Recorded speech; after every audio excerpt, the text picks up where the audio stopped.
Au deuxième jour de procès de Cédric Jubilard devant les assises du Tarn, l'homme de 37 ans fait face à de nouveaux témoignages et pas n'importe lesquels. L'audience est en effet consacrée au récit des gendarmes primo-intervenants, mais aussi et surtout au témoignage de l'administratrice des deux enfants du couple Jubilard. C'est elle qui porte leur parole.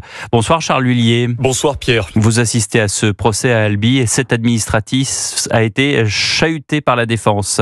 Oui, les avocats de Cédric Jubilard lui ont notamment reproché son parti pris. Naïvement, nous pensions qu'en tant que représentante de la parole des enfants, vous aviez un devoir de neutralité, lui a-t-on lancé, notamment lorsqu'elle a expliqué que Louis, l'aîné de 11 ans, est, je cite, convaincu du décès de sa mère et convaincu de la responsabilité de son père.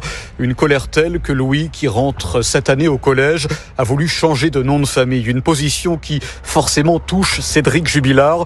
Voici ce qu'explique Maître Franck, l'une de ses avocates. Je pense qu'il a parfaitement conscience que son nom de famille aujourd'hui est très compliqué à supporter. Et donc il en est évidemment peiné parce que c'est un papa qui était dans la transmission de son nom de famille, mais il sait qu'aujourd'hui son nom de famille est peut-être un boulet pour ses enfants. Des enfants évidemment meurtris. L'administratrice a d'ailleurs expliqué que Louis, lorsqu'il est seul dans une pièce, sursaute au moindre bruit. Sa petite sœur, Elia, en CP, présente quant à elle des problèmes de sommeil.